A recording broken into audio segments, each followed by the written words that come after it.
بات چل رہی تھی کہ 60 ہجری کو یزید حضرت معاویہ کا بیٹا تخت نشین ہوتا ہے۔ اب یزید کے بارے میں میرے پاس 11 سے 12 مستند حوالے موجود ہیں۔ سب سے پہلے میں آپ کو عرض کروں حضرت امام احمد بن حنبل، جس کے بارے میں نے کل کہا تھا کہ 4 اس امت کے بڑے امام ہیں، حضرت امام اعظم ابو حنیفہ، حضرت امام احمد بن حنبل رضی اللہ تعالیٰ عنہ، حضرت امام مالک، حضرت امام شافعی رحمۃ اللہ تعالی علیہ۔ حضرت امام احمد بن حنبل نے اس کو کافر لکھا۔ آپ کے بیٹے نے کہا کہ کچھ لوگ یزید پر لعنت کرتے ہیں، آپ کے اس بارے میں کیا موقف ہے؟ آپ نے فرمایا ایسے ہی لعنت کرو جیسے رب نے اس پر لعنت فرمائی ہے۔ اب آپ کے بیٹے نے کہا کہ رب نے یزید پر کہاں لعنت فرمائی ہے؟ تو آپ نے فرمایا رب کو قرآن پڑھو، رب فرماتا ہے فَهَلْ عَصَيْتُمْ إِن تَوَلَّيْتُمْ أَن تُفْسِدُوا فِي الْأَرْضِ وَتُقَطِّعُوا أَرْحَامَكُمْ أُولَٰئِكَ الَّذِينَ لَعَنَهُمُ اللَّهُ 26واں پارہ کہ کچھ لوگ وہ جن کو جب بادشاہت ملے تو وہ زمین میں فساد پھیلاتے ہیں، وہ انسانوں کو قتل کرتے ہیں۔ رب نے فرمایا یہی وہ گروہ ہے جن پر رب لعنت فرماتا ہے۔ تو فساد پھیلانے والوں پر اور قتل کرنے والوں پر رب نے قرآن میں برملا لعنت فرمائی ہے۔ آپ نے فرمایا سب سے بڑا روئے زمین کا قتل جو ہے وہ حضرت علی کے بعد حضرت امام حسین علیہ السلام کا قتل ہے۔ حضرت علی کے قتل کے بارے میں تو میرے آقا امام الانبیاء نے واضح طور پر فرمایا کہ پچھلی امتوں میں جو سب سے بڑا بدبخت تھا، سب سے بڑا کافر تھا، میرے آقا نے فرمایا جس نے حضرت صالح علیہ السلام کے اونٹنے کو شہید کیا۔ اور آپ نے فرمایا میری امت کا سب سے بڑا بدبخت وہ ہے اے علی جو تجھے قتل کرے گا۔ یہ حدیث پاک ہے۔ تو حضرت امام احمد بن حنبل نے امام جلال الدین السیوطی رحمۃ اللہ تعالی علیہ، جن کے بارے میں نے آپ کو کل کہا کہ 72 مرتبہ حالت بیداری جنہیں دیدار مصطفیٰ ہوا، انہوں نے اپنی کتاب کے اندر لکھا۔ اور السوائق المحرقہ ابن حجر مکی رحمۃ اللہ تعالی علیہ جو کعبۃ اللہ کے پہلے امام ہیں، جنہیں تمام مکاتب فکر تسلیم کرتے ہیں، وہ فرماتے ہیں روایت کرنے والے کون ہیں؟ حضرت عبداللہ بن حنظلہ غسیل الملائکہ کے بیٹے کہ ہمیں خطرہ ہوا یزید کے دور میں کہ ہم پر آسمان سے پتھر برسائے جائیں گے، کیونکہ یزید وہ تھا جو محرمات رشتوں کو پامال کرتا تھا۔ محرمات رشتے وہ ہیں جن سے نکاح حرام ہے۔ رب نے قرآن پاک میں فرمایا حرمت علیکم امہاتکم و بناتکم و خواتکم و عماتکم و خالاتکم و بنات الاخی و بنات الاختی و امہاتکم اللاتی ارضعنکم۔ رب نے قرآن پاک میں فرمایا تمہاری مائیں، تمہاری ہمشیرگان، تمہاری خالائیں، تمہاری پھپھو، تمہاری یعنی کہ اللہ تعالیٰ نے فرمایا دودھ پینے والے جو رشتے ہیں جن کے ساتھ انسان نے دودھ پیا ہو، اور ستیلے رشتے، اور تمہاری بھتیجی بھانجی یعنی وہ رشتے جن سے رب نے نکاح حرام قرار دیا۔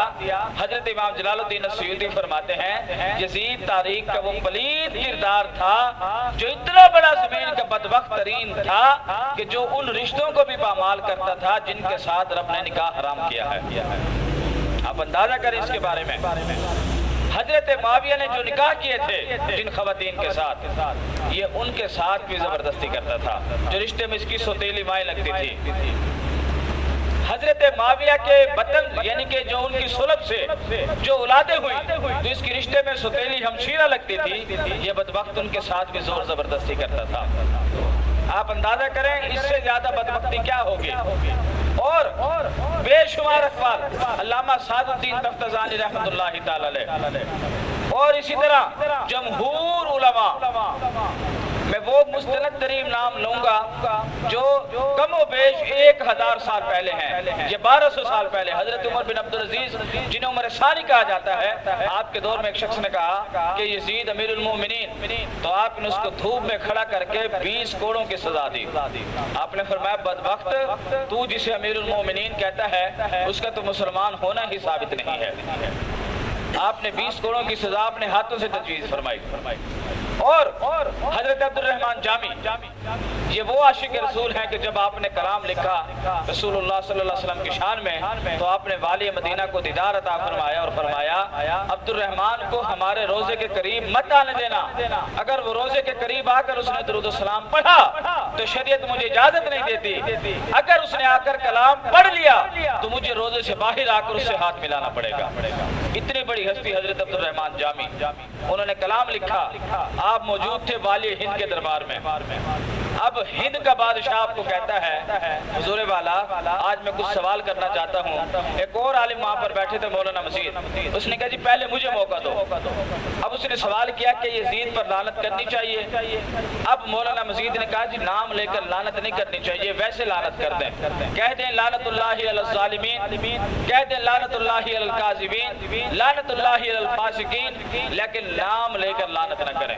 اب اس نے حضرت عبد الرحمن جامی کی طرف دیکھا اور کہا آپ فرمائیں اس کو لعنت کرنی چاہیے یا نہیں کرنی چاہیے؟ آپ نے فرمایا 100,000 لعنت پر یزید و 100 پر مزید، آپ نے فرمایا 1,00,000 لعنتیں ہوں یزید پر، 1 2 نہیں، 10 نہیں، 20 نہیں، 50 نہیں، 1,000 لعنتیں ہوں یزید پر، اور فرمایا وہ 100 پر مزید۔ آپ نے فرمایا جو مولانا مزید اس کی حمایت کرتا ہے اس پر بھی بے شمار لعنتیں۔ آپ نے فرمایا اس کے چمچے پر، اس کی حمایت کرنے والے پر اس سے بھی زیادہ لعنتیں ہوں۔ تو یزید تاریخ کا وہ کردار ہے کہ جمہور علماء جنہوں نے واضح طور پر اپنی کتابوں کے اندر لکھا، تمام بزرگان دین کے اقوال موجود ہیں کہ یزید تاریخ کا وہ پلید ترین نام ہے۔ آج آپ دیکھیں نا کہ تاریخ کے اندر سب سے بدترین نام کیا ہے؟ علامہ اقبال فرماتے ہیں واہ حسین حد ہی نہیں تیرے انتقام کی کہ لفظ یزید کو گالی سے بدتر بنا دیا۔ آج آپ کسی کو کہہ کر دیکھیں تو یزید ہے تو آپ کے ساتھ لڑنا پڑے تو پھر کہنا، آپ کسی کو کہیں نعوذ باللہ کہ تو یزید کی اولاد ہے، وہ آپ کے ساتھ لڑنے مرنے پر تیار نہ ہو جائے تو پھر کہنا، اس لیے کہ یزید کے نام کے اندر اتنی نفرت آ گئی، یہ نفرت اس کے کردار کی وجہ سے ہے۔ اور یزید کے 3 ارادے تھے۔ پہلا ارادہ اس کا یہ تھا کہ میں حسین کا سر نیچا کر دوں، لیکن رب کی شان وراء الورا ہے، رب نے فرمایا بدبخت تیرے ہی نیزے کی نوک سے اگر حسین کا سر اونچا نہ کیا تو مجھے حسین کا رب کون کہے گا؟ اس نے کہا حسین تیری نسل ختم کر دوں گا، رب نے فرمایا قیامت تک کے لیے اگر حسین کی نسل جاری نہ کرتی تو مجھے رب کون کہے گا؟ یزید نے کہا حسین کو خاموش کر دوں، مجھے کوئی بے ایمان نہ کہے، جھوٹا نہ کہے، ظالم نہ کہے، فاسق و فاجر نہ کہے۔ رب نے فرمایا اگر حسین کے سر سے قرآن کی تلاوت جاری نہ کرا دو تو مجھے رب کون کہے گا؟ شاعر نے کہا مٹی میں مل گئے ارادے یزید کے، لہرا رہا ہے آج بھی پرچم حسین کا، لہرا رہا ہے آج بھی پرچم حسین کا۔ حسین مٹ سکے یہ ہر یزید کی تھی آرزو، مگر ہوا کیا؟